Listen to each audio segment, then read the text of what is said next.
इस न्यूज को स्पॉन्सर किया है theme production, creative event management, tent house events decorations, Bangalore, Chennai, Hyderabad. Contact details 9986544971।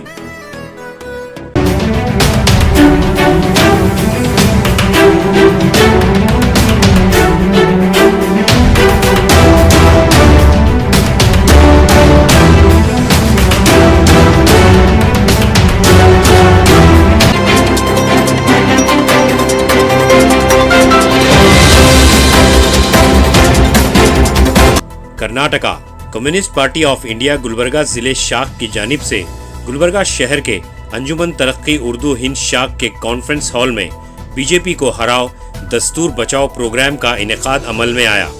इस प्रोग्राम में ये बताया गया कि किस तरह मोदी हुकूमत के आने के बाद गौरक्षा के नाम पर दलितों और मुसलमानों को मॉब लिंचिंग के जरिए मासूमों का कत्ल किया गया, मारा पीटा गया, मगर मोदी सरकार ने कोई रोकथाम नहीं की।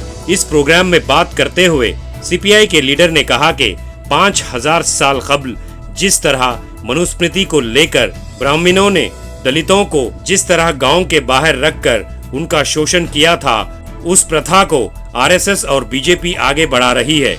अगर इस लोकसभा में बीजेपी फिर से इख्तिदार पर आती है तो हो सकता है मुसलमानों, दलितों और ओबीसी को वोट डालने के हक से महरूम किया जा सकता है।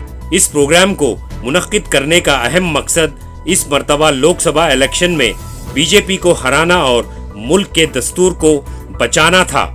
इस प्रोग्राम में कम्युनिस्ट पार्टी ऑफ इंडिया के लीडर्स के अलावा गुलबर्गा साउथ एमएलए अल्लम प्रभु पाटिल और गुलबर्गा डिस्ट्रिक्ट कांग्रेस कमेटी के सदर जगदेव गुत्तेदार मौजूद थे। Bureau report, Atraf TV Urdu news. BJP ಸೋಲಿಸಿ ಸಂವಿಧಾನ ಉಳಿಸಿ, ಬಿಜೆಪಿ ಸೋಲಿಸಿ ಸಂವಿಧಾನ ಉಳಿಸಿ, ಬಿಜೆಪಿ ಸೋಲಿಸಿ ಪ್ರಜಾಪ್ರಭುತ್ವ ರಕ್ಷಿಸಿ, ಬಿಜೆಪಿ ಸೋಲಿಸಿ ಪ್ರಜಾಪ್ರಭುತ್ವ ರಕ್ಷಿಸಿ। ಇನ್ಕ್ಲಾಬ್ ಜಿಂದಾಬಾದ್ ಜಿಂದಾಬಾದ್ ಜಿಂದಾಬಾದ್, ಇನ್ಕ್ಲಾಬ್ ಜಿಂದಾಬಾದ್ ಜಿಂದಾಬಾದ್ ಜಿಂದಾಬಾದ್, ಸಿಪಿಐ ಜಿಂದಾಬಾದ್ ಸಿಪಿಐ ಜಿಂದಾಬಾದ್ ಜಿಂದಾಬಾದ್ ಜಿಂದಾಬಾದ್, ಸಿಪಿಐ ಜಿಂದಾಬಾದ್ ಜಿಂದಾಬಾದ್ ಜಿಂದಾಬಾದ್, ಸಿಪಿಐ ಜಿಂದಾಬಾದ್। ಸಂವಿಧಾನ ಉಳಿಸಿ, ಬಿಜೆಪಿ ಸೋಲಿಸಿ ಸಂವಿಧಾನ ಉಳಿಸಿ, ಇನ್ಕ್ಲಾಬ್ ಜಿಂದಾಬಾದ್ ಜಿಂದಾಬಾದ್ ಜಿಂದಾಬಾದ್, ಬಿಜೆಪಿ ಮುರ್ದಾಬಾದ್ ಮುರ್ದಾಬಾದ್ ಮುರ್ದಾಬಾದ್, ಜಿಂದಾಬಾದ್ ಜಿಂದಾಬಾದ್ ಜಿಂದಾಬಾದ್, ಇನ್ಕ್ಲಾಬ್ ಜಿಂದಾಬಾದ್ ಜಿಂದಾಬಾದ್ ಜಿಂದಾಬಾದ್, ಸಂವಿಧಾನಕ್ಕೆ red salute red salute red salute, ಸಂವಿಧಾನಕ್ಕೆ ಲಾಲ್ ಸಲಾಂ ಲಾಲ್ ಸಲಾಂ ಲಾಲ್ ಸಲಾಂ। ತಿದ್ದುಪಡಿ ಪ್ರಶ್ನೆ ಅಲ್ಲ, ಕ್ಲಾರಿಟಿ ಇಟ್ಕೊಳ್ಳಿ. ನಾನು ಬಹಳಷ್ಟು ಪ್ರೆಸ್ ಮೀಟ್ ಅಲ್ಲಿ ಹೋಗುವಾಗ ಪತ್ರಿಕಾಗಳಿಗೆ ಪ್ರಶ್ನೆ ಮಾಡ್ತಾರೆ, ನೀವು ತಿದ್ದುಪಡಿ ವಿರೋಧನ ಅಂತ. ಸಂವಿಧಾನದ ತಿದ್ದುಪಡಿ ವಿರೋಧ ನಾವಲ್ಲ. ಸಂವಿಧಾನದ ಬದಲಾವಣೆ ಮಾಡುವಂತಹ ಅವರ ನೀತಿ ವಿರುದ್ಧ ನಾವಿದ್ದೀವಿ ಅನ್ನೋದನ್ನ ಕ್ಲಾರಿಫೈ ಮಾಡ್ತಾರೆ. ಮೊನ್ನೆ ನಾಗ್ಪುರದಲ್ಲಿ ಅಂತ ಒಂದು ಸಂವಿಧಾನವನ್ನು ಬದಲಿಸಬೇಕು ಅಂತಂದ್ರೆ ಆ ಜಾಗಕ್ಕೆ, ಆ ಸಂವಿಧಾನದ ಜಾಗದಲ್ಲಿ ಯಾವ ಸಂವಿಧಾನ ತರಬೇಕು ಅಂತ ಇವರು ಬಯಸ್ತಾ ಇದ್ದಾರೆ ಅನ್ನೋ ಪ್ರಶ್ನೆಯನ್ನ ಹಾಕೋಬೇಕಾಗುತ್ತೆ. ಅವಾಗ ನಮ್ಗೆ ಸ್ಪಷ್ಟ ಆಗ್ತದೆ, RSS ನವರು ನಮ್ಮ ದೇಶದ ಸಂವಿಧಾನವನ್ನು ಯಾವತ್ತೂ ಒಪ್ಪಿಲ್ಲ.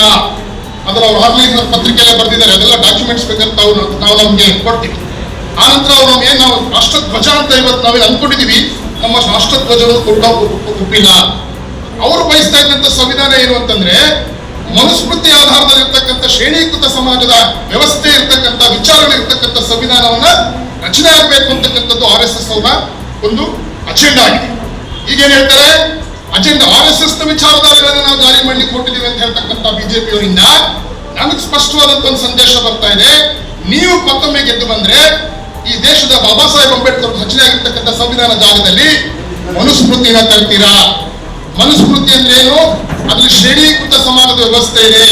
ಬ್ರಾಹ್ಮಣ, ಕ್ಷತ್ರಿಯ, ವೈಶ್ಯ, ಶೂದ್ರ ಅಂತಕ್ಕಂಥ ವರ್ಣ ವ್ಯವಸ್ಥೆಯನ್ನ ಮಾಡಿ ಮನುಷ್ಯರನ್ನೇ ಡಿವೈಡ್ ಮಾಡಿ ಶೂದ್ರರನ್ನ ಅತ್ಯಂತ ಕೆಳಗಡೆ ಶೋಷಣೆ ಮಾಡಿದಂತ ಒಂದು ಸಮಾಜ ಅದು.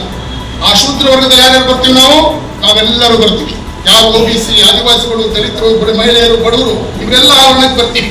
ಮತ್ತೆ 400 ಸೀಟ್ಗಳು 500 ಸೀಟ್ಗಳು ಏನು ಹೇಳ್ತಾರಲ್ಲ, ಬಿಜೆಪಿ ಅಧಿಕಾರಕ್ಕೆ ಬಂದ್ರೆ 5000 ವರ್ಷಗಳ ಹಿಂದೆ ಯಾವ ದಲಿತರು ಅಕ್ಷರವಿಲ್ಲದೆ ಊರಿನ ಹೊರಗೆ ಪ್ರಾಣಿಗಳಂತೆ ಬದುಕಂತಹ ಒಂದು ಸಮಾಜವನ್ನ ಪುನರ್ ನಿರ್ಮಾಣ ಮಾಡತಕ್ಕಂಥ ಪ್ರಯತ್ನ ಏನು ಬಿಜೆಪಿ ಅವರು ಮಾಡ್ತಾರಲ್ಲ, ಅದಕ್ಕೆ ಸಿಪಿಐ ವಿರೋಧ ಮಾಡ್ತಾ ಇದೆ. ಸಂವಿಧಾನವನ್ನು ಬದಲಾವಣೆ ಮಾಡಲಿಕ್ಕೆ ಅವಕಾಶ ಕೊಡಬಾರದು ಅಂತಕ್ಕಂಥ ಪ್ರತಿಜ್ಞೆ ತೆಗೆದುಕೊಳ್ಳೋಕ್ಕೋಸ್ಕರವಾಗಿ ಈ ನಾಡಿನ ಮೂಲೆ ಮೂಲೆ ಹೋಗಿ ನಾವು ಇವತ್ತು ಕಾರ್ಯಕ್ರಮ ಹಮ್ಮಿಕೊಳ್ತಾ ಇದ್ದೀವಿ. ಎರಡನೇದು ಪ್ರಜಾಪ್ರಭುತ್ವದ ಉಳಿವಾಗಿ ನಮ್ಮ ಹೋರಾಟ ಅಂತ ಹೇಳಿ. ಏನು ಪ್ರಜಾಪ್ರಭುತ್ವದ ಉಳಿವು? ಇವತ್ತು ನಿಮ್ಮೆಲ್ಲರಿಗೂ ಕೂಡ ಮತದಾನದ ಹಕ್ಕಿದೆ. ನಮ್ಮ ಸಂವಿಧಾನ ಕೊಟ್ಟಿರ್ತಕ್ಕಂಥ ಮತದಾನದ ಹಕ್ಕಿನಲ್ಲಿ ನೀವು ಇವತ್ತು ಕನಿಷ್ಠ ನಿಮಗೆ ಬೇಕಾದಂತ ಸರ್ಕಾರ ಆಯ್ಕೆ ಮಾಡ್ಕೊಳ್ತಕ್ಕಂಥ ಅವಕಾಶ ನಿಮಗೆ ಪ್ರಜಾಪ್ರಭುತ್ವ ಕೊಟ್ಟಿದೆ. ಇವರು ಪದೇ ಪದೇ ಮಾತಾಡ್ತಾ ಇರ್ತಕ್ಕಂಥ ವಿಷಯಗಳನ್ನು ಗಮನಿಸಿದ್ರೆ ಭಾರತ ದೇಶ ಸರ್ವಾಧಿಕಾರದತ್ತ ಹೋಗ್ತಾ ಇದೆ. ಒಂದು ದೇಶ, ಒಂದು ಚುನಾವಣೆ, ಒಬ್ಬ ನಾಯಕ ಅಂತಕ್ಕಂಥ ಮಾತನ್ನು ಹೇಳೋದು ಸರ್ವಾಧಿಕಾರಿ ಧೋರಣೆಯ ಲಕ್ಷಣ ಇದೆ. ಆ ಪ್ರಕಾರ ಮುಂದೆ ಹೋದ್ರೆ ಬಹುಶಃ ಭಾರತ ದೇಶದ ಜನರಿಗೆ ಮತ ಹಾಕ್ತಕ್ಕಂಥ ಕೊನೆಯ ಅವಕಾಶ ಇದೆ. ಮತ್ತೊಮ್ಮೆ ಬಿಜೆಪಿ ಅಧಿಕಾರಕ್ಕೆ ಬಂದ್ರೆ ಮತ್ತೊಂದು ಚುನಾವಣೆ ನಡೀತದೆ ಅಂತಕ್ಕಂಥ ಯಾವ ನಂಬಿಕೆಗಳು ನಾವು ಇಟ್ಕೋಬೇಕಾಗಿಲ್ಲ.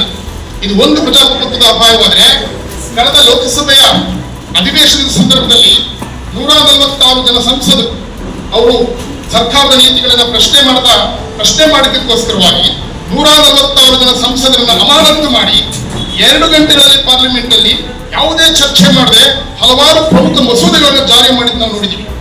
ಪ್ರಜಾಪ್ರಭುತ್ವ ಅಂತಂದ್ರೆ ಪಾರ್ಲಿಮೆಂಟ್ ಒಳಗೆ ಪಕ್ಷ ವಿರೋಧ ಪಕ್ಷದವರು ಕೂತು ಚರ್ಚೆ ಮಾಡಿ ಜನರ ಪರವಾದಂತ ನೀತಿ ಮಾಡ್ತಕ್ಕಂಥ. अतराफ टीवी, हर बात सच के साथ।